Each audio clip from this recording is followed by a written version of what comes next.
അഭയസങ്കേതം. Divine, divine, divine blessing.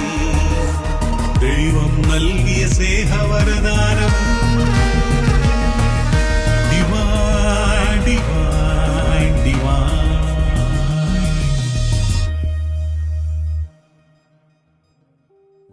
യേശുവിൽ പ്രിയമുള്ളവരെ, വീണ്ടും നമ്മൾ ഒരിക്കൽ കൂടി കർത്താവിൻ്റെ സന്നിധിയിൽ ഒരുമിക്കുക. ഈ ഡിവൈൻ ധ്യാന കേന്ദ്രത്തിൽ എല്ലാ ആഴ്ചയും നടക്കുന്ന ധ്യാനം വലിയ അനുഗ്രഹമായി, അഭിഷേകമായി കർത്താവ് അനേക മക്കളെ അനുഗ്രഹിച്ചുകൊണ്ടിരിക്കുക. ഈ ആഴ്ച നമ്മളെല്ലാവരും ഈ ധ്യാനത്തിൽ സംബന്ധിച്ച് ഒത്തിരിയേറെ അനുഗ്രഹങ്ങൾ പ്രാപിച്ചു, സൗഖ്യങ്ങൾ സ്വീകരിച്ചു, ദൈവകൃപ നമ്മിൽ നിറഞ്ഞു. ഒത്തിരി ശാന്തിയും സമാധാനവും ഒക്കെ കർത്താവ് നമുക്ക് നൽകിയിട്ടുണ്ട്. വലിയൊരു പ്രത്യാശ നൽകി ഈശോ നമ്മളെ അനുഗ്രഹിച്ചു. പ്രിയപ്പെട്ടവരെ, വീണ്ടും നമ്മൾ ഒരുമിച്ച് ചേർന്ന് കർത്താവിൻ്റെ സന്നിധിയിലായിരിക്കുമ്പോൾ എല്ലാ ആഴ്ചയും നടക്കുന്ന ഈ ധ്യാനത്തിലൂടെ നിരവധി അത്ഭുതങ്ങളും അനുഗ്രഹങ്ങളും കർത്താവ് അനേക മക്കളിലേക്ക് ഒഴുക്കിക്കൊണ്ടിരിക്കുക. സങ്കീർത്തനങ്ങൾ 118:5, ഞാൻ ദുരിതത്തിൽ അകപ്പെട്ടപ്പോൾ കർത്താവിനെ വിളിച്ചപേക്ഷിച്ചു, അവിടുന്ന് എൻ്റെ പ്രാർത്ഥന കേട്ട് എന്നെ രക്ഷിച്ചു. ഞാൻ ദുരിതങ്ങളിൽ അകപ്പെട്ടപ്പോൾ കർത്താവിനെ വിളിച്ചപേക്ഷിച്ചു, അവിടുന്ന് എൻ്റെ പ്രാർത്ഥന കേട്ട് എന്നെ രക്ഷിച്ചു. അപ്പോൾ കഷ്ടതകൾ കടന്നു വരുമ്പോൾ, വേദനകൾ കടന്നു വരുമ്പോൾ, തകർച്ചകൾ വരുമ്പോൾ നാം എന്ത് ചെയ്യണമെന്ന് ഈശോ നമ്മെ പഠിപ്പിക്കുക. നമ്മൾ കർത്താവിൽ ആശ്രയിക്കുക, അവനെ വിളിക്കുക, കൃപയിലായിരിക്കുക. പലപ്പോഴും നമുക്ക് സംഭവിക്കുന്ന കാര്യം മറ്റൊന്നുമല്ല, നമ്മൾ മറ്റു പലതിലേക്കും പോകും. അവിടെ നമുക്ക് നിരാശയും ദുഃഖവും ഉത്കണ്ഠയൊക്കെ വരും. എന്നാൽ ഈശോ പറയുകയാണ്, നിങ്ങൾ ദുരിതങ്ങളിൽ അകപ്പെടുമ്പോൾ എൻ്റെ അടുക്കലേക്ക് വരിക, എന്നെ വിളിച്ചപേക്ഷിക്കുക, ഞാൻ നിങ്ങളെ രക്ഷിക്കും. നിങ്ങളെ രക്ഷിക്കുന്ന ദൈവം ഞാനാണ്. കർത്താവ് നൽകിയ എല്ലാ അനുഗ്രഹങ്ങൾക്കും നമുക്ക് നന്ദി പറയാം. പ്രത്യേകിച്ച് ഈ ഒരാഴ്ചക്കാലം ഈശോ ഒത്തിരി അനുഗ്രഹിച്ചു, അതിനെയൊക്കെ ഓർത്ത് നന്ദി പറയാം. അടുത്ത ആഴ്ച വീണ്ടും നമുക്ക് ഒരുമിച്ച് ദൈവസന്നിധിയിൽ ചേരാം. ഞായറാഴ്ച മുതലുള്ള ധ്യാനത്തിലേക്ക് എല്ലാവരെയും ഒത്തിരി സ്നേഹത്തോടെ ക്ഷണിക്കുന്നു. ഈശോ നമ്മെ ഓരോരുത്തരെയും പ്രത്യേകമായിട്ട് അനുഗ്രഹിക്കട്ടെ. ആമേൻ.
യേശു നിക്കോദേമോസിനോട് അരുളി ചെയ്തു, വീണ്ടും ജനിക്കണമെന്ന് ഞാൻ പറഞ്ഞതുകൊണ്ട് നീ വിസ്മയിക്കേണ്ട. കാറ്റ് അതിനിഷ്ടമുള്ളിടത്തേക്ക് വീശുന്നു, അതിന്റെ ശബ്ദം നീ കേൾക്കുന്നു, എന്നാൽ അത് എവിടെ നിന്ന് വരുന്നുവെന്നോ എവിടേക്ക് പോകുന്നുവെന്നോ നീ അറിയുന്നില്ല. ഇതുപോലെയാണ് ആത്മാവിൽ നിന്ന് ജനിക്കുന്ന ഏവനും. ഇതെല്ലാം എങ്ങനെ സംഭവിക്കുമെന്ന് നിക്കോദേമോസ് ചോദിച്ചു. യേശു പറഞ്ഞു, നീ ഇസ്രായേലിലെ ഗുരുവല്ലേ, എന്നിട്ടും ഇക്കാര്യമൊന്നും മനസ്സിലാകുന്നില്ലേ?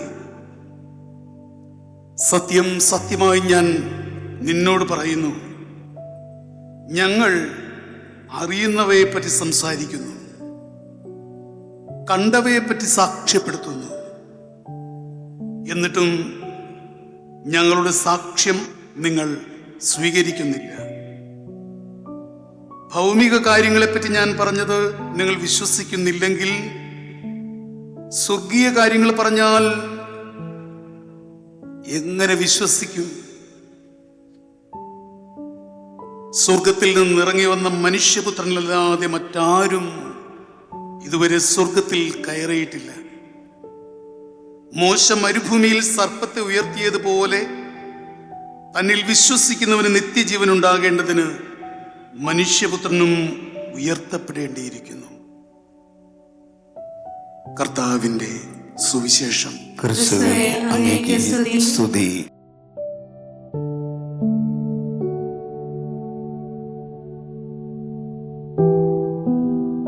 സർവശക്തനായ ദൈവം പിതാവും പുത്രനും പരിശുദ്ധാരൂപിയും നിങ്ങളെ സമൃദ്ധമായി അനുഗ്രഹിക്കുമാറാകട്ടെ.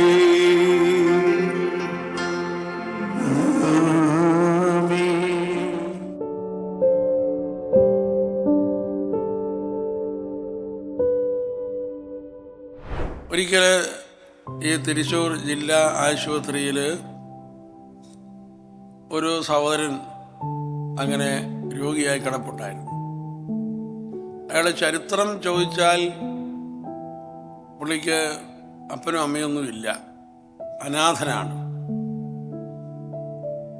1-2 അനാഥശാലകളിലൊക്കെയാണ് പുള്ളി തൻ്റെ ചെറുപ്പകാലം ചെലവഴിച്ചത്. അങ്ങനെ ചുരുക്കി പറഞ്ഞാൽ ഏതാണ്ട് ഒരു 9 വയസ്സായപ്പം ആരുമില്ലാത്തവനായി തെരുവിലേക്ക് ഇറങ്ങി. പിന്നെ അങ്ങോട്ട് ഒരു ഗുണ്ടയുടെ ജീവിതമായിരുന്നു. എല്ലാ തോന്നിവാസത്തിനും ചെന്ന് ഇടപെടുകയും അങ്ങനെ തല്ലു കൊടുത്തും തല്ലു വാങ്ങിച്ചും ഒക്കെയായിട്ട് ജീവിച്ചു. അതുപോലെ തന്നെ ലഹരിയുടെ അടിമയായി, മയക്കുമരുന്നിലെ മദ്യത്തിനെയൊക്കെ അടിമയായി, ഒത്തിരി അടിപിടി കേസുകളിലൊക്കെ പ്രതിയായി, പല പ്രാവശ്യം ജയിലിൽ പോകേണ്ടതൊക്കെ വന്നു. ഇപ്പോൾ പുള്ളിക്ക് സുഖമില്ല.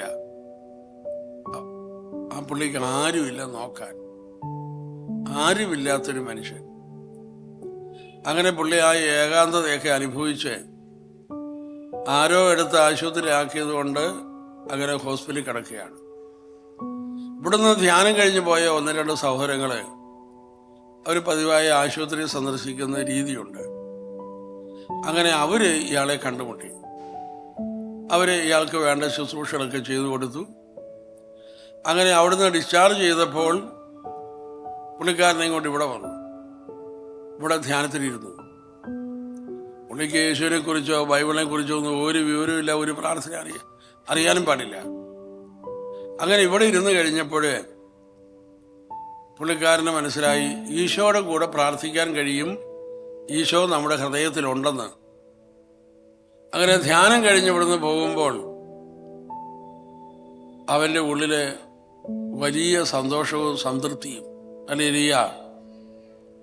ഇന്ന് ആ സഹോദരൻ വടക്കേ ഇന്ത്യയിൽ ഒരു ജയിൽ മിനിസ്ട്രിയിൽ സുവിശേഷ വേല ചെയ്തുകൊണ്ടിരിക്കുകയാണ്. Hallelujah.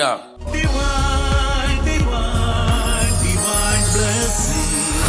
Divine, divine, divine. Hallelujah. Price the Lord. ഞങ്ങൾ ചെന്നൈയിൽ നിന്നാണ് വരുന്നത്. ഭാര്യ, മോള്, അപ്പച്ചൻ, അഞ്ചത്തിയുടെ മോള്. എൻ്റെ പേര് ജോസഫ്, ഭാര്യയുടെ പേര് മേജി ജോസഫ്, മോളുടെ പേര് അന്ന ജോസ്. ഞങ്ങളിങ്ങനെ ചെന്നൈയിൽ നിന്ന് ധ്യാനം കൂടാനായിട്ട് വന്നിരിക്കുകയാണ്. ഞങ്ങൾക്ക് വളരെ അനുഭവമാണ് ഇവിടെ നിന്നുണ്ടായത്. സന്തോഷമായിട്ടുണ്ട്. എല്ലാ കാര്യങ്ങളും പഠിക്കുകയും വചനത്തിലും ക്ഷമിക്കാനും എല്ലാറ്റിനുള്ള ഒരു കഴിവ് ഞങ്ങൾക്ക് തന്നു. യേശുവെ നന്ദി, യേശുവെ സ്തോത്രം. Price the Lord.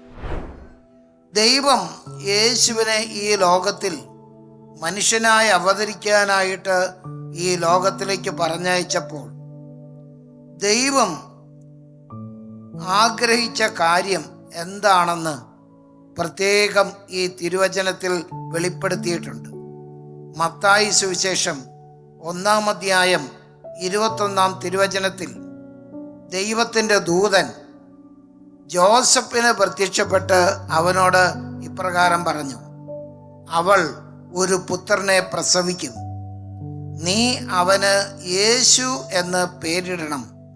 എന്തെന്നാൽ അവൻ തൻ്റെ ജനത്തെ അവരുടെ പാപങ്ങളിൽ നിന്ന് മോചിക്കും. Praise the Lord. Hallelujah, hallelujah, hallelujah. അപ്പൊ യേശുവിനെ കുറിച്ച് ദൂതൻ ജോസഫിന് നൽകിയ, യൗസേപ്പിതാവിന് നൽകിയ ആ സന്ദേശം അത് മറ്റൊന്നും ആയിരുന്നില്ല. നീ അവന് യേശു എന്ന പേരിടണം, നീ അവന് യേശു എന്ന പേരിടണം.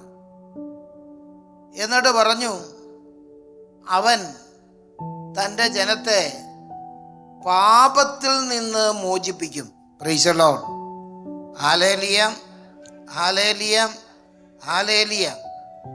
യേശുവിലെ സ്നേഹമുള്ള സഹോദരി സഹോദരന്മാരെ, നമ്മൾ മനസ്സിലാക്കണം, യേശു എന്ന നാമത്തിൻ്റെ അർത്ഥം എന്താണെന്ന് ഈ വചനത്തിൽ തന്നെ വളരെ വ്യക്തമായിട്ട് വെളിപ്പെടുത്തിയിട്ടുണ്ട്. ഈശോ എന്ന നാമത്തിൻ്റെ അർത്ഥം ദൈവം രക്ഷിക്കുന്നു, അല്ലെങ്കിൽ ദൈവം നമ്മളെ മോചിപ്പിക്കുന്നു എന്നാണ് അതിൻ്റെ അർത്ഥം. Price the Lord.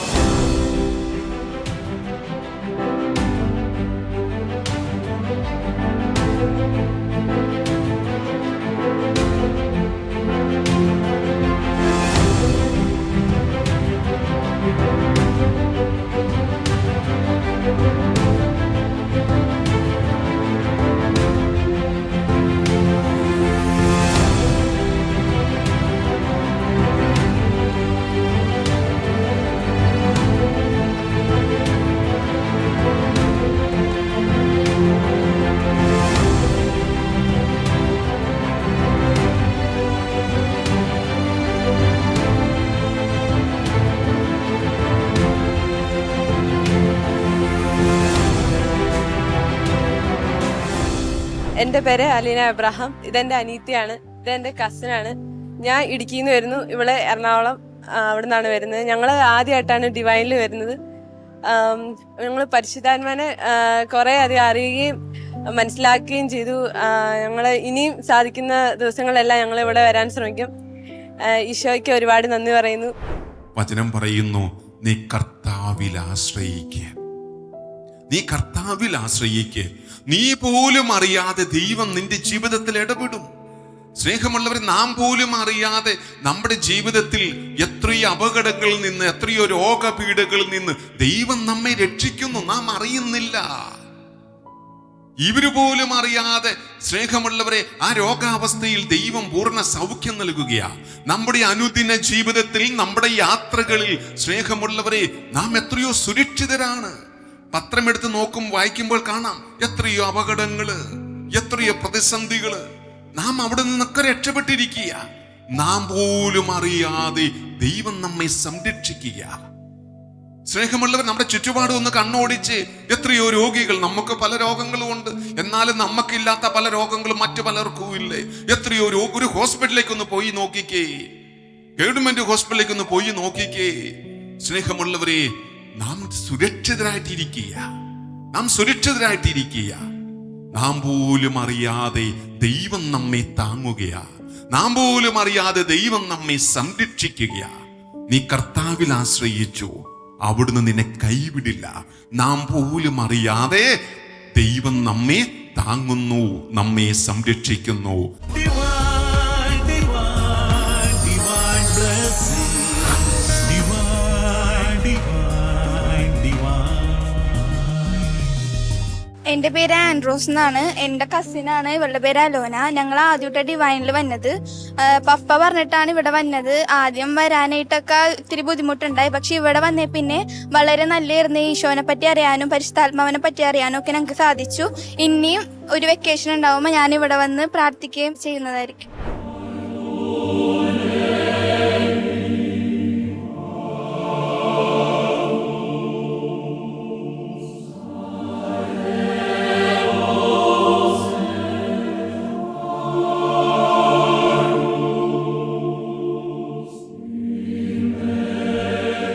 ലോകത്തുള്ള വസ്തുക്കള്, വ്യക്തികള്, സാഹചര്യങ്ങൾ അതിന്റെ പുറകെ ഇങ്ങനെ ഓടിക്കൊണ്ടിരിക്കുക.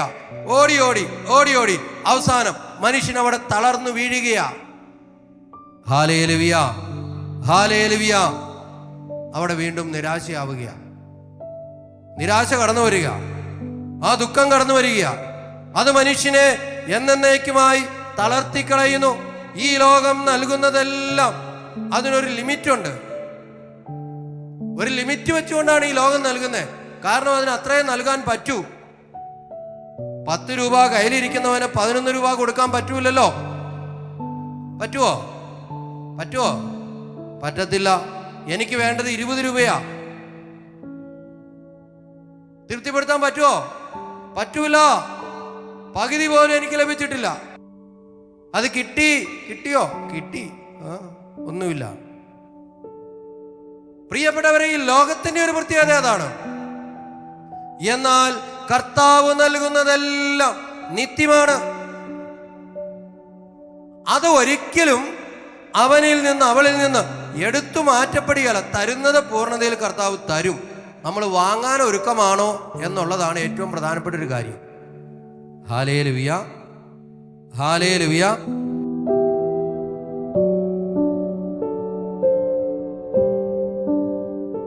എൻ്റെ പേര് സുഗിത. ഞങ്ങൾ ഷൊർണൂരിൽ നിന്നാണ് വരുന്നത്. ഇതെൻ്റെ ഹസ്ബൻഡാണ്, വിപിൻ കുമാർ. ഞങ്ങൾ ഒത്തിരിയേറെ ആഗ്രഹിച്ചിരുന്നു ഒരുമിച്ചൊരു ധ്യാനം കൂടാൻ. ദൈവം അനുഗ്രഹിച്ച് ഞങ്ങൾക്ക് ഒരാഴ്ചക്കാലം ധ്യാനത്തിൽ പങ്കെടുക്കാൻ സഹായിച്ചു. ഇതിനൊത്തിരിയേറെ നന്ദിയുണ്ട്. യേശുവെ, ഈ ഒരു ധ്യാനത്തിലൂടെ ഒത്തിരിയേറെ ആത്മീയ അനുഭവങ്ങൾ ഞങ്ങൾക്ക് ലഭിച്ചു. ഇതിനു മുൻപും ധ്യാനത്തിൽ ഞങ്ങൾക്ക് ഭൗതികമായും ഒക്കെ ഒത്തിരിയേറെ അനുഗ്രഹങ്ങൾ ലഭിച്ചിട്ടുണ്ട്. ഞാൻ ഒരു അധ്യാപികയാണ്. എൻ്റെ ഹസ്ബൻഡ് ഒരു ഗവൺമെൻറ് ഡിപ്പാർട്ട്മെൻറ്റിൽ വർക്ക് ചെയ്യുന്നു. എല്ലാം ദൈവാനുഗ്രഹമാണ് ഞങ്ങൾക്ക് ലഭിച്ചത്. ഞങ്ങൾക്കൊരു കുഞ്ഞുണ്ട്. ഈ ധ്യാനത്തിലൂടെ ഒത്തിരിയേറെ ആത്മീയമായി വളരാൻ ഞങ്ങളെ സഹായിച്ചു. രോഗസൗഖ്യത്തിലേക്കും ഒക്കെ ഞങ്ങൾക്ക് ഒരുപാട് അനുഗ്രഹങ്ങൾ ലഭിച്ചു. അതിനായി ഈശോയെ ഞങ്ങൾ അങ്ങയോട് നന്ദി പറയുന്നു. നിങ്ങളുടെയൊക്കെ ജീവിതത്തിൽ നിങ്ങൾ പോലും അറിയാതെ ദൈവത്തിൻ്റെ ആത്മാവ് പ്രവർത്തിച്ചുകൊണ്ടിരിക്കുക. നിങ്ങളുടെ ജീവിതത്തിൽ നിങ്ങൾ പോലും അറിയാതെ, നിങ്ങൾ വന്ന അവസ്ഥയല്ല. വലതും ഇടതും ഇരിക്കുന്നതിന് നോക്കിയൊന്ന് ചിരിച്ചു കാണിച്ചേ. കണ്ടില്ലേ ചിരി? ഒന്നാം ദിവസം വന്നിട്ട് വലതും ഇടതും ഇരിക്കുന്നതിന് ചിരിക്കാൻ പറയുമ്പോൾ ചിരിക്കാൻ ശ്രമിച്ചിട്ട് ചിരി വന്നില്ല എന്ന് പറഞ്ഞു കഴിഞ്ഞാൽ, എൻ്റെ പ്രിയപ്പെട്ടവരെ, നിങ്ങൾ പോലും അറിയാതെ നിങ്ങളുടെ ശരീരത്തിൻ്റെ ഓരോ കോശങ്ങളും യേശു ഇങ്ങനെ നിയന്ത്രിക്കാൻ തുടങ്ങിക്കഴിഞ്ഞു. ആ ദിവസം ഇന്നായിരുന്നു, ആ ഭവനം യേശുവായിരുന്നു. ആനന്ദ സ്നേഹത്തിൻ ആശ്രയം തേടി മരിച്ചവനൊരു നാൾ തിരിച്ചു വന്നു. അത് സുവിശേഷ കഥയിലെ ധൂർത്തപുത്രൻ. അനന്ത സ്നേഹത്തിൻ ആശ്രയം തേടി മരിച്ചവനൊരു നാൾ തിരിച്ചു വന്നു. അത് സുവിശേഷ കഥയിലെ ധൂർത്തപുത്രൻ. ഞാൻ ഡിവൈനിൽ ആദ്യമായിട്ട് ധ്യാനത്തിന് വന്നതാണ്. എൻ്റെ പേര് ആഷ്ലി, സ്ഥലം പൊൻകുന്നം. ഇതെൻ്റെ അമ്മയാണ്. ഇവർ 25 വർഷങ്ങൾക്ക് മുന്നേ ഇവിടെ വിവാഹം കഴിഞ്ഞ് 4 മാസത്തിനുള്ളിൽ ധ്യാനം വന്ന് കൂടിയിട്ടുണ്ട്. അത് കഴിഞ്ഞ് ഞങ്ങൾ എൻ്റെ ചേച്ചി വിദേശത്തേക്ക് പോകുന്നതിന് 4 ദിവസം മുന്നേ ഇവിടെ ധ്യാനം കൂടിയായിരുന്നു. ആദ്യം വിസിറ്റിംഗ് വിസയിൽ പോയിട്ട് അവർക്ക് അവിടെ ജോലിയൊന്നും ശരിയായില്ല. അത് കഴിഞ്ഞ് തിരിച്ചു വന്ന 2-3 ദിവസത്തിനുള്ളിൽ ഓൺലൈൻ ഇന്റർവ്യൂ വഴി ദുബായിൽ അവർക്ക് ജോലി കിട്ടി. ഡിവൈനിൽ വന്ന അത്ഭുതമാണത്. അതുകൊണ്ട് തന്നെ ഈ ധ്യാനം എനിക്കും ഭയങ്കര അഭിഷേകാഗ്നി ഫീലൊക്കെ നൽകി. മനസ്സിന് ഭയങ്കര സന്തോഷവും സമാധാനവും ഒക്കെ ഉണ്ട്.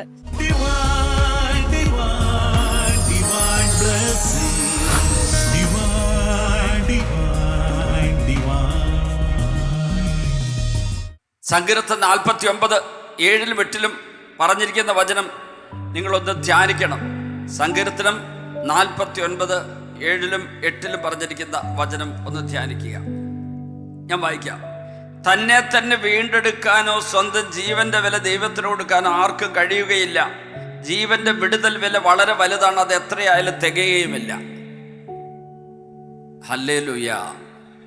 സങ്കീർത്തനം 49 Psalm 49 ഇപ്പം ഞാൻ വായിച്ചത് 7-ഉം 8-ഉം. അപ്പം ചുരുക്കി പറഞ്ഞാൽ, നമുക്ക് ജീവനെടുക്കാൻ അവകാശമില്ല, ആത്മഹത്യ ചെയ്യാൻ അനുവാദമില്ല, മറ്റൊരാൾക്കും ഇല്ല.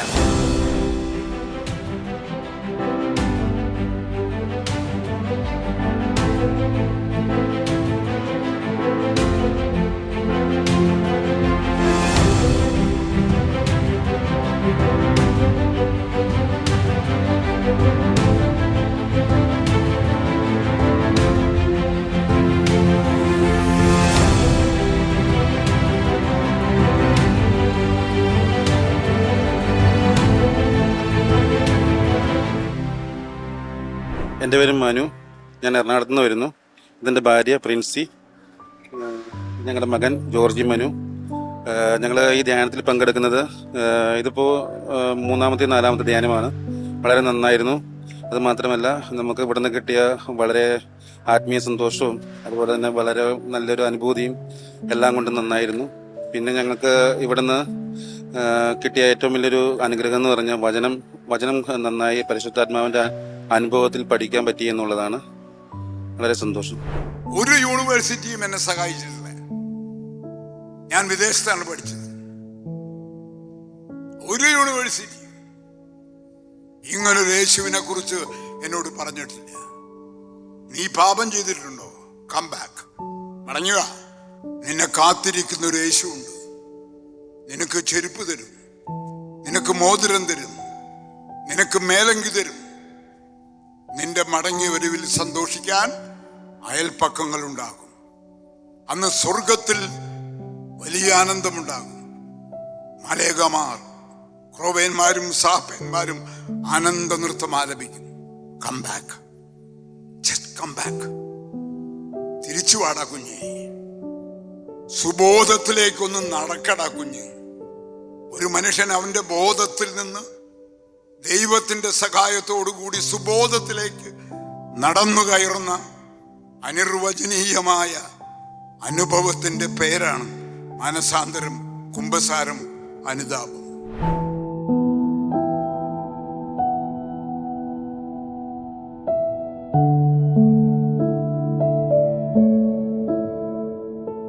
ഞാൻ മദ്രാസിൽ നിന്ന് വന്നു.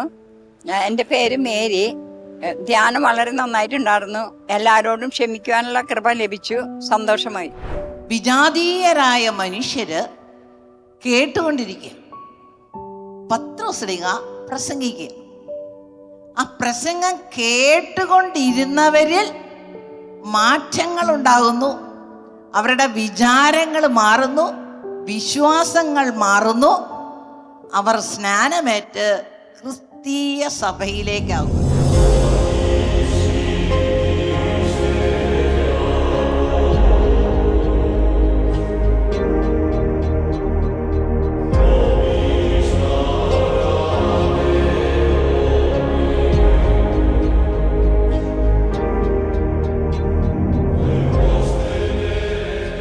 യോഹന്നാൻ 14:23 യേശു പ്രതിവചിച്ചു, എന്നെ സ്നേഹിക്കുന്നവൻ എൻ്റെ വചനം പാലിക്കും.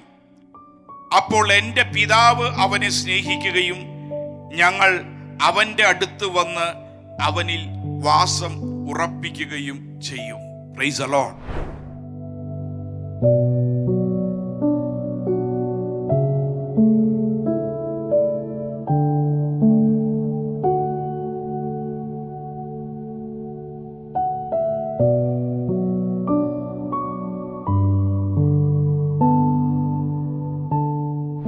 എൻ്റെ പേര് അനീഷ് എന്നാണ്. കുമളിയിൽ നിന്ന് വരുവാണ്. ഞങ്ങൾ 5 ദിവസത്തെ ധ്യാനത്തിന് വന്നതാണ്. എൻ്റെ മോന് കുറേ നാളായിട്ട് വിക്കുണ്ടായിരുന്നു. ഇന്നലെ അഭിഷേകന്തി ആന്തരിക സൗഖ്യ ധ്യാനം കണ്ടപ്പോൾ പരിപൂർണമായിട്ട് അത് സൗഖ്യപ്പെട്ടു. ഈശോയ്ക്ക് സ്തോത്രം, ഈശോയ്ക്ക് നന്ദി. ആത്മീയതയിൽ വളരാൻ ആഗ്രഹിക്കുന്നവനെ സംബന്ധിച്ചിടത്തോളം, വിശുദ്ധ ജീവിതം നയിക്കാൻ ആഗ്രഹിക്കുന്നതിനെ സംബന്ധിച്ചിടത്തോളം ഏറ്റവും പ്രധാനപ്പെട്ട ഒരു വചനമാണ് മാർക്കോസിന്റെ സുവിശേഷം 14:36. ആ വചനം ഇങ്ങനെയാണ് സ്റ്റാർട്ട് ചെയ്യുക: പിതാവേ, അങ്ങേക്ക് ഇതും സാധ്യമാണ്. എന്തൊരു ഉറപ്പ്, എന്തൊരു വിശ്വാസമാണ് യേശുവിൻ്റെ ആ പ്രാർത്ഥനയിൽ. പിതാവേ, അങ്ങേക്ക് ഇതും സാധ്യമാണ്.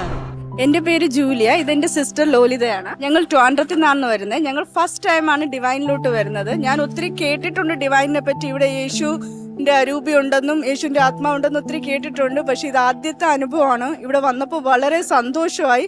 ഞാൻ വന്നത് ഇച്ചിരി ആഗ്രഹങ്ങളും ദുഃഖത്തോടെയാണ് വന്നത്. ബട്ട് എനിക്കതെല്ലാം ഹാപ്പി ആയിട്ട്, ഞാൻ ഇന്ന് ലാസ്റ്റ് ഡേ ആണ്. വളരെ സന്തോഷത്തിലാണ് ഇവിടെ നിന്ന് പോണത്. യേശുവിൻ്റെ ആത്മാവ് പ്രവേശിച്ച അനുഭവത്തോടെയാണ് പോണത്. പരിശുദ്ധ ആത്മാവ് എൻ്റെ ഉള്ളിൽ ഉണ്ട്, ഈ ഡിവൈനിലുണ്ട്, ഈ കേന്ദ്രത്തിൽ ഫുൾ ഓഫ് ഉണ്ടെന്ന് പൂർണ്ണ വിശ്വാസം എനിക്കുണ്ട്. അത്ര സന്തോഷത്തിലാണ് ഞാൻ പോണത്.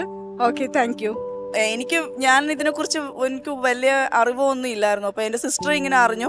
ഞങ്ങളുടെ ഫാമിലിയിൽ നിന്ന് ഒരു അങ്കിള് ഇവിടെ വന്നു, ഞങ്ങളോട് ഇങ്ങനെ കാര്യങ്ങളെല്ലാം പറഞ്ഞു. ഡിവൈനാ, ഭയങ്കര അനുഗ്രഹം ഉള്ളതാ, നിങ്ങൾ പോകണം എന്നൊക്കെ പറഞ്ഞു. അപ്പം ഞാൻ ഇതുവരെ ധ്യാനം ഒന്നും കൂടിയിട്ടില്ലാത്ത ഒരു വ്യക്തിയാണ്. ഫസ്റ്റ് ടൈം ധ്യാനം കൂടി. എനിക്ക് ഭയങ്കര അനുഗ്രഹങ്ങൾ, ഒരുപാട് സന്തോഷവും മനസ്സിനൊരു സമാധാനം. ഞങ്ങൾ ഒരുപാട് വിഷമങ്ങളും കൊണ്ട് വന്നതാ. പക്ഷേ ഇവിടെ വന്നു കയറിയപ്പോഴത്തേക്കും അതെല്ലാം മാറി. ആദ്യ ദിവസം തൊട്ട് തന്നെ മാറി തുടങ്ങി. ഞങ്ങളുടെ മക്കളുമായിട്ടൊക്കെയാണ് വന്നത്. ഇതെന്റെ മക്കളാണ്. ഞങ്ങൾ ഒരുപാട് ദൈവാനുഗ്രഹങ്ങൾ അനുഭവിച്ചവരാണ്. പക്ഷെ ഡിവൈനിൽ ഇത്രയും പരിശുദ്ധാത്മാവിന്റെ അരൂപി ഇത്രയ്ക്കുണ്ടെന്ന് ഞങ്ങൾ ഇപ്പോഴാണ് അറിഞ്ഞത്. ഞങ്ങൾ വളരെ ഹാപ്പിയാണ്. എന്റെ പിള്ളേരും ഹാപ്പിയാണ്. ക്രിസ്ത്യൻ ധ്യാനം ഉണ്ടായിരുന്നു. ഞങ്ങൾ വളരെ ഹാപ്പിയാണ് കേട്ടോ. ഇവിടെ എല്ലാവരും വരണമെന്ന് ഞാൻ പറയുന്നു. ഇവിടെ ദൈവത്തിന്റെ എല്ലാവിധ അനുഗ്രഹവും ഉണ്ട്. ഞങ്ങളാൽ പറ്റുന്ന രീതിയിൽ ഇനിയും ആൾക്കാരെ കൊണ്ടുവരണം, അറിയിക്കണം ഇവിടത്തെ കുറിച്ച് എന്ന് വലിയ മോഹത്തോടുകൂടിയാണ് ഇവിടെ നിന്ന് പോകുന്നത്. നാളെ തിരിച്ചു പോവുക. വലിയ അനുഗ്രഹങ്ങളായിരുന്നു. ഒരുപാട് സന്തോഷമുണ്ട്.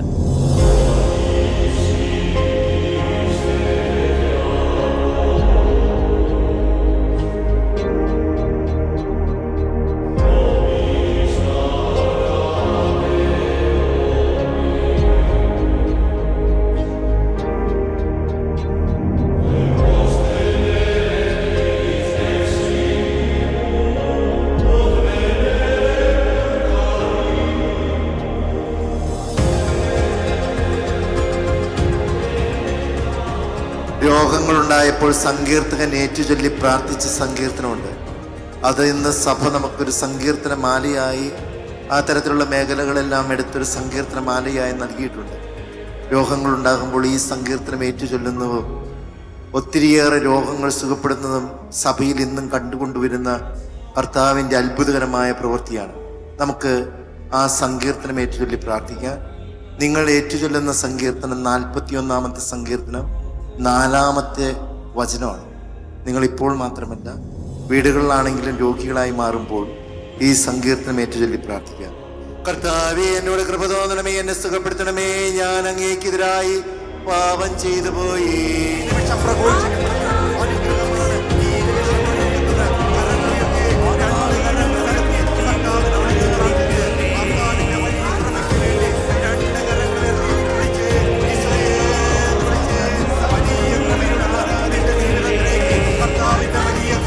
രണ്ട് കരങ്ങളുയർത്തിയ മക്കളെ, ആ യേശുവിന്റെ നാമത്തിലാണ്, ഈ യേശുവിന്റെ നാമത്തിലാണ് നിങ്ങൾ സൗഖ്യം പ്രാപിക്കുന്നത്. ഈ യേശുവിന്റെ നാമത്തിലാണ് നിങ്ങളുടെ ജീവിതത്തിലേക്ക് കൃപയൊഴുകുന്നത്. നോക്കിയേ, കർത്താവിനെ നോക്കിയേ. എന്നിട്ട് അന്ധനായ മനുഷ്യൻ കർത്താവിനെ വിളിച്ചതുപോലെ കർത്താവിനോട് പറഞ്ഞേ,